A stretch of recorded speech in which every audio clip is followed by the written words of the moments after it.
your current and former associates for our story about you. But our audience always benefits when the subject of our reporting agrees to answer questions. So thank you again. Thank you for giving me the opportunity. Sure. So my first question is this. You've been campaigning in Europe and the United States, giving speeches, raising money, and meeting with elected officials to lead a transitional government in Iran.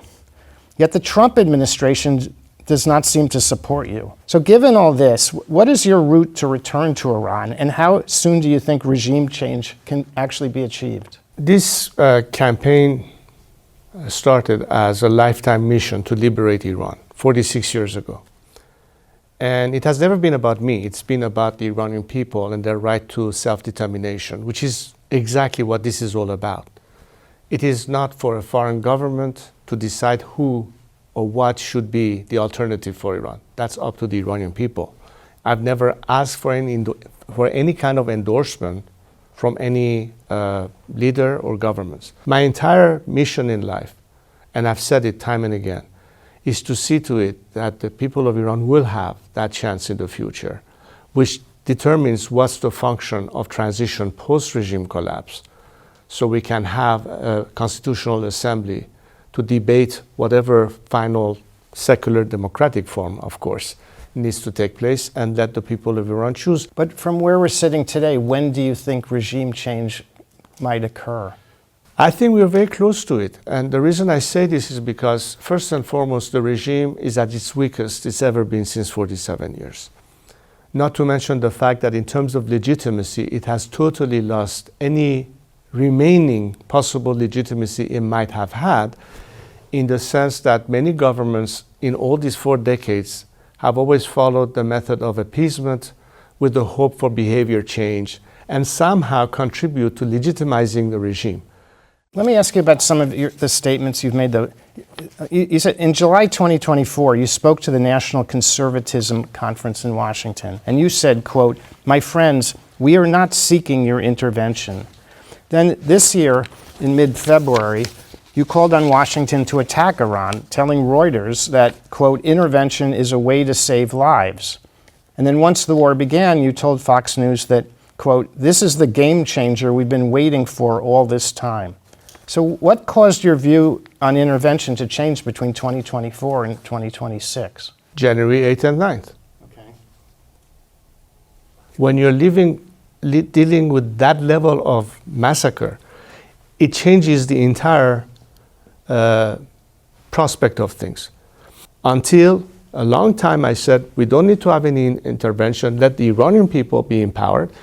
I've said for years, diplomacy doesn't work. War is not the solution. You are only left with a third way, and that is empowering the people of Iran. That's something I've been saying for at least the last 20 years all over Europe and the United States. What did change was what happened on January 8th. And at that case, I said, look, this intervention can actually help save more lives that will otherwise also. So it's really a matter of trying to protect more lives from being lost under this regime that is demonstrating that it has no limit in terms of how far it's willing to go to kill its own citizenry.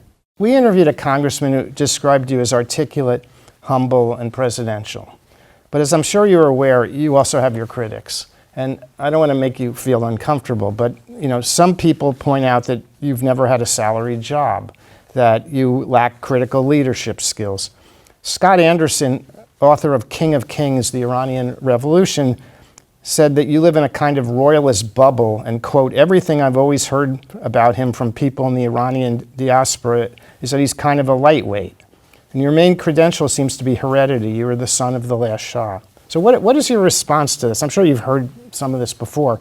You haven't set foot in Iran in 48 years. Your father went into exile after a popular uprising against his autocratic rule. What qualifications do you believe you have to lead a transitional government in Iran? Well, if an attorney decides to take a case pro bono, does this mean that he doesn't have a job? I've been doing this voluntarily for free for 4 decades. As my sacrifice for the sake of my country. I could have easily decided back in Cairo when my father passed away, you know what, to hell with it. I can pursue, like many others, a life, business, other things, not that they didn't have connections, not that they didn't have people, but I decided to stay in it for the sake of my country, that I think in terms of civilization, in terms of culture, in terms of what they can offer the world, deserve much better than this regime and this government. So it's been a personal sacrifice for a lifetime. As far as track record, I think that's part of the reason today's youth in Iran that have followed me for these 46 years and have seen what I've said, what I've done, judge me by my own action. Has nothing to do with the past. Yes, I happen to have the Pahlavi name. And by the way, that's a positive. That's what people are chanting on the streets. Now, people are entitled to their opinion. Some people may not like my face. Some people may think that I should be doing this and that. I'm only honest with my own thoughts and principles and trying to be the best I can with what I can. And I try to bring as many elements that I believe can be supportive in getting the job done across the board. That is what I've been spending all my time doing by interacting with members of our community, with the diaspora, with people inside Iran, and of course the foreign component of it, friends of Iran, those who believe that Iran does not deserve to live in the dark ages as we have, and remember an Iran that was prosperous, that was flourishing, their contribution to arts, to music, to science, you name it. And I think this is exactly why people are going on the streets today, sacrificing their lives for a better future. You never can have 100% of everybody's support. There's always going to be some exception. But I think for the most part, I'm enjoying a lot of support across the board, inside and outside of Iran. I want to talk a little bit about your framework that you released last year about a transition government. It calls for a referendum, I think within 6 months, that could result in a parliamentary monarchy or a republic. Are you ruling out becoming the monarch if that's what the Iranian people want? Well, I'm telling you, I'm not running for office. That has never been my preoccupation. And it also depends on at the end what it is that best serves the country's purpose. At this point, I'm not focused about post-referendum. My only focus right now should be and is, how do we get to that final point? One of my roles is to unite people. I cannot unite people by representing an alternative in terms of the final product, right, as opposed to the process. Well, because that's always divisive. Yeah, that's why I'm telling you, don't look at me as the candidate running for office. Look at me as somebody who's provide you an avenue to that future, irrespective of what your final vote will be. Okay, well, I want to get to the issue of unifying the opposition soon. But I want to first focus on what your activities like, in recent months. I've spoken to some of your financial backers who are part of a group that have donated more than $3 million to you, and I guess your campaign. And they say they've grown disillusioned with you for the following reasons. That you didn't immediately strongly criticize President Trump's social media posts that, quote, "we are blasting Iran into oblivion," or as they say, back to the Stone Ages. I know you later did in answer to journalists' questions, but you didn't immediately post something about it. That you haven't forcefully condemned some of the more radical supporters' violence against and the harassment of other Iranian dissidents. And they believe that you haven't tried hard enough to unify Iran's deeply divided opposition. They also say that they've raised these with you not face to face, in private calls with you. But to their frustration, you haven't taken their advice. So what is your response to that? Well, let me first start with I guess you would call them benefactors. I'm not going to change the mission based on the benefactor's expectation that I pay you, but you have to do X, Y, and Z. That's not the way it works. Well, there were two things. One is that you haven't tried hard enough to unify Iran's deeply divided opposition, and that they've raised these issues with you, and that you haven't taken their advice. Well, I think that for the last at least 2 years, I've been extremely active in broadening the tent, so to speak. In fact, I don't think I haven't had such a broad array of diverse representative of the Iranian opposition gathered under one roof, from all walks of life, ideologies. In fact, I've reached out to people who were, at the time, my father's worst enemies. Today, they are fully on board working with me. I'm talking about former Marxists, people who used to be member of the Tudeh party, the Fedayan Khalq organization, former MEK members. I don't know how far more can you stretch the tent, including those people, to prove that, in fact, there is much more unity than ever, certainly inside Iran. There's never going to be a perfect coalition. But I think that I've extended this tent pretty large, and I don't know how much the people who make such statements have actually followed or are aware of the meetings I've had and the gatherings that I've had.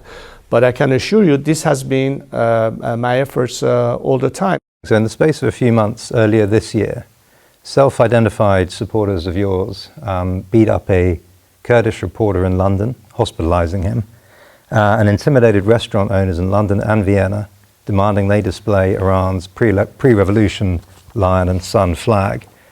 At a meeting of the Iran Freedom Conference in London, some attendees were advised to leave via the basement because of fears of violence. When one attendee left on foot, anyway, he was spat upon. There were other incidents at CPAC in Texas in March, where one opposition activist was told by one of your supporters they would run her over in a truck if she didn't chant Javed Shah. Police in The Hague are investigating claims your supporters have harassed and threatened dissidents there. We want to show you just a quick, this is very quick, but the Kurdish journalist who was hospitalized. We're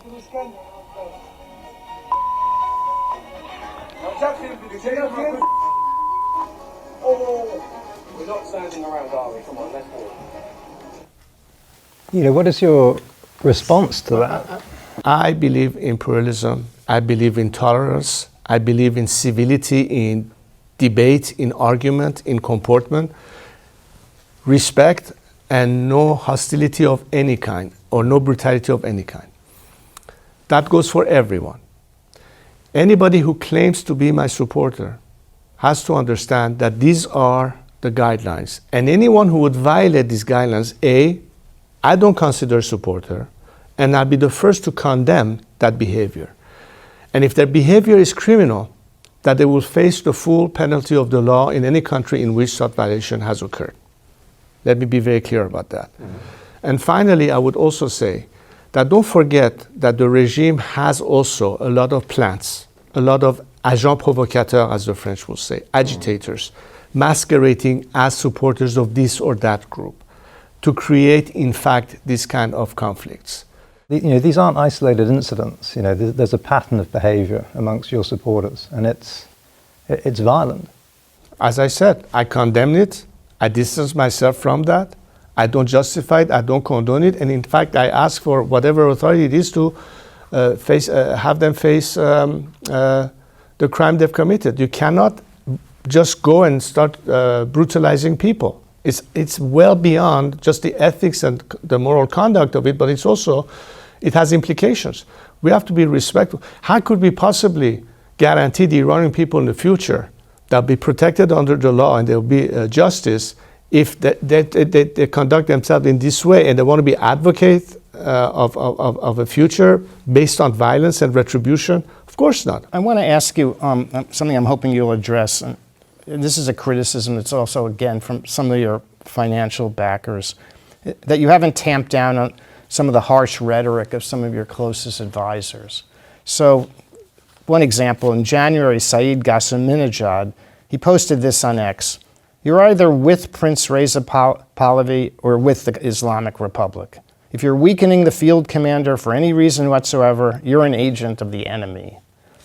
Also, and I apologize because I know this is going to be a bit awkward, but your wife Yasmin has also drawn criticism for some of her remarks and social media posts about other Iranian dissidents.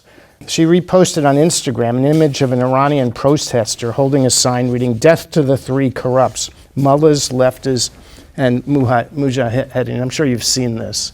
Yes. And she repeated the slogan in her own caption. So I realize it's some... Well, first of all, what I know about this one in particular is this was a picture generated from inside Iran. She's during the Women Life Freedom movement. Right. She took it as a spontaneous act there. When we realized what it was said in that, she immediately took it down. Right. And she said later, to clarify, that of course I'm not advocating violence or death to this or that. I saw that. So she said that on the record. So it would be unfair to say that she never took a position on that.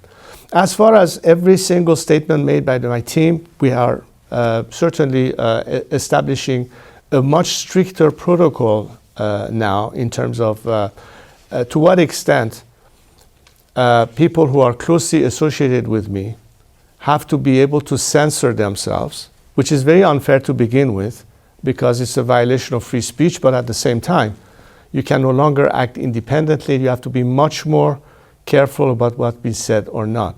And understand one thing. I know Saeed Qaseminejad and others on my team. Some of them have lived the toughest possible ordeal to get to where they are today. They've been in jail in Iran. They've been tortured by the very same regime that are fighting for today. And so you have to understand that a lot of it could be humanly understandable in terms of pent-up frustration, what have you. I'm not saying that they should not curb some of their statements, and I've already talked to them about that. Hopefully that will be corrected. But you should have to understand the sentiments out there. People in Iran are on the edge of revenge almost, are vengeful. I want to ask you about the recent murder of Masoud Masjoudi, who, by the way, was a supporter of yours up until a certain point. He was a member of Forest Guard. And he was an academic who lived near Vancouver, and he became a critic of yours, as I assume you're aware, and he sued you in 2024 in 2 separate cases. And he alleged that you had directed cyber attacks on pro-democracy Iranian activists. Now, let me preface this by saying that there's no evidence at all that you had anything to do with his murder. That's not why I'm bringing this up. But Canadian prosecutors have charged 2 of your supporters with murdering him. What I'd like to ask you first is whether you knew Mr. Masjoudi or not. I don't recall at all any meetings or discussions. I mean, thousands of people over the years have been participating in Zoom calls or what have you. He may have been in the mix. Honestly, I don't recall.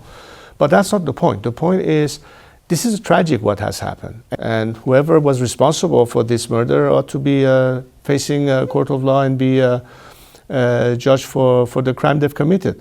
Just 2 things on the Masjoudi case. So when you signed 2 sworn affidavits, you said, I do not know the plaintiff, Masoud Masjoudi. And we found he posted on YouTube an audio Zoom call he had with you in 2021. It's 18 minutes long of him speaking to you. It's possible. As I said, at the time, I said I did not recall because it's not like I have one Zoom call every 5 years. Okay. I have a Zoom call maybe twice a week with thousands of people in the mix. So honestly, remembering who was there and said something is not there. Sometimes people come in there not even with their own name. So my honest answer was at the time, and I still say the same thing, I really do not recall having had any specific conversation with this individual. So I want to ask you about your relationship with the IRGC, because this is brought up in the Masjoudi case as well. Relationship, that's a big word. Right. Now, you've said in an interview in 2018 on Iran International that you've had dialogues with them in Basij. And then you've also more recently asked some of them to defect.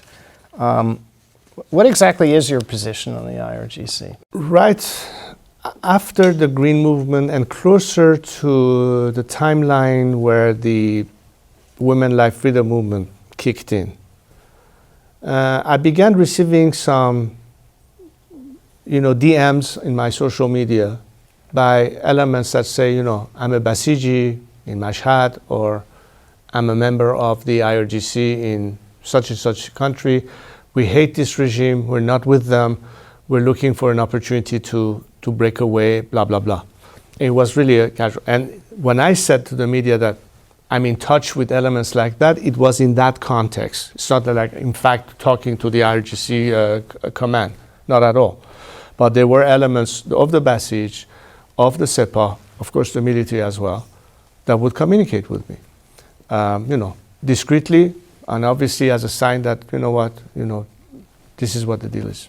One of these days, there could be elements that are part of the military or the paramilitary force or the civilian bureaucracy of this very regime that may want to peel away and are not criminally responsible to have blood on their hands. Let's be clear on that. You know, when you have to do your military service, you have the option to serve in the military or Sepah. This is what many of the youth had to go through. Does that make them criminals? Not necessarily.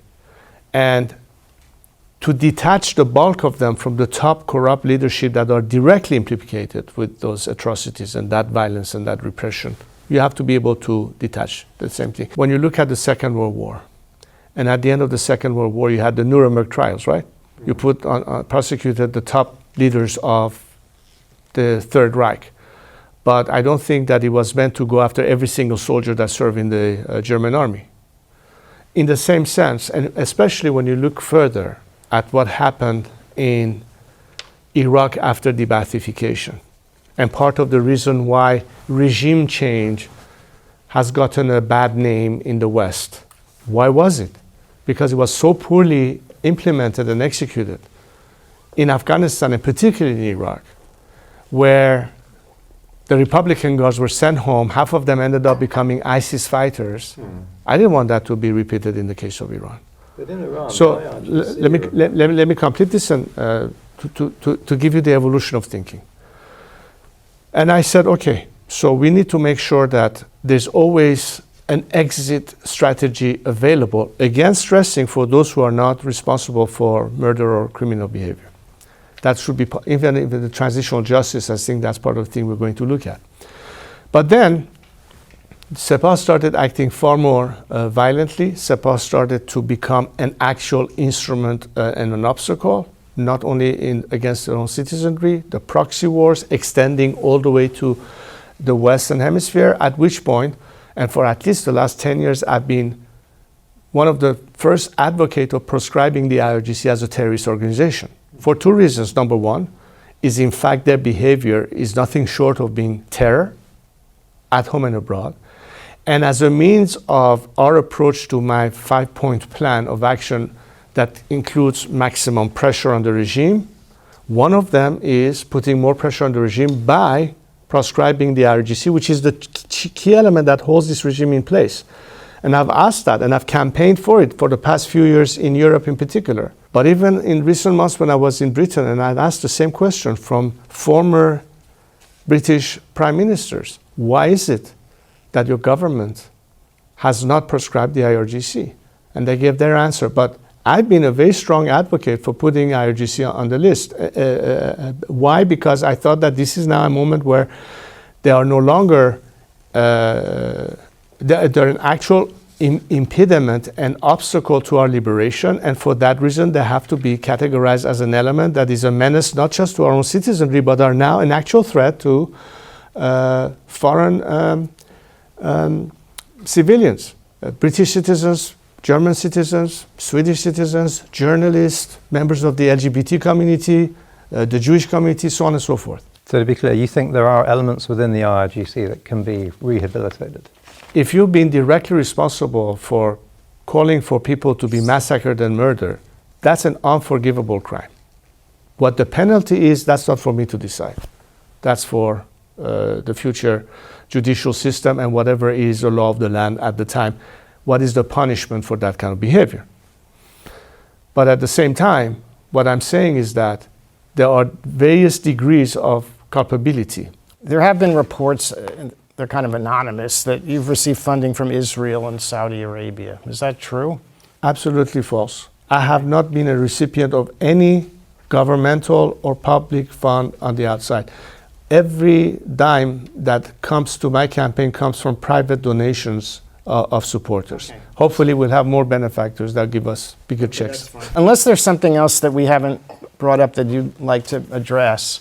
I have absolute confidence that once we are liberated, all of these areas of darkness or negativity will completely disappear. I have faith in that. If I didn't, I wouldn't bother with this, honestly. So maybe we're not made for it. Maybe we don't deserve any better. Maybe, as one of the saying goes, you judge people by the governments they have. But in this case, it's an exception.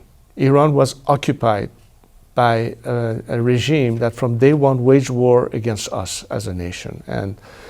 And this is not us. And so that's why I think that a regime that celebrates martyrdom and calls for violence is not representative of Iranians that are peaceful and want that. And that defines exactly our campaign, how we differ from the people currently occupying our country. And whether I'm around or not, whether I get to Iran one day or not, look at the forest and the 92 million strong nation that waits to be part of a free world, and they deserve to be there, and that's what I'm fighting for. Reza Pahlavi, thanks so much again for speaking with Reuters today. Thank you both.